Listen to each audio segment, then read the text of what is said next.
All right, so we have seen a massive increase in zero-day vulnerabilities and exploits taking place this year. So let's talk about it. So first off, what is a zero-day vulnerability? Well, to put it simply, a zero-day vulnerability is nothing more than a vulnerability that the manufacturer software developer didn't know existed. So the first time it gets used in an exploit in malicious behavior is considered or called the zero-day exploit because once again, because they didn't know it existed, there's nothing in place that's going to stop it or prevent it from happening. So why is this important? Well, the reason why it's important is because zero-day vulnerabilities can exist in anything. So think your computers, your servers, those could have zero-day vulnerabilities in them, but also your network equipment. So your firewall, your switches, your wireless access points, all those could have vulnerabilities.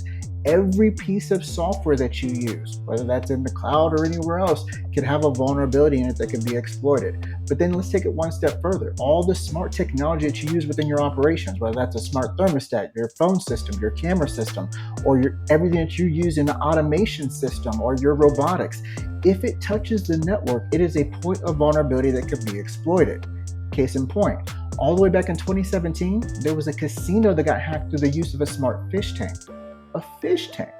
So once again, just because it's on the network means it's something that you have to watch out for because it can be used in a vulnerability. So how do you protect yourself against these threats that could come from any way, any different direction? Well, one of the best ways that you can protect yourself is through the use of behavior-based analytics. Let me explain.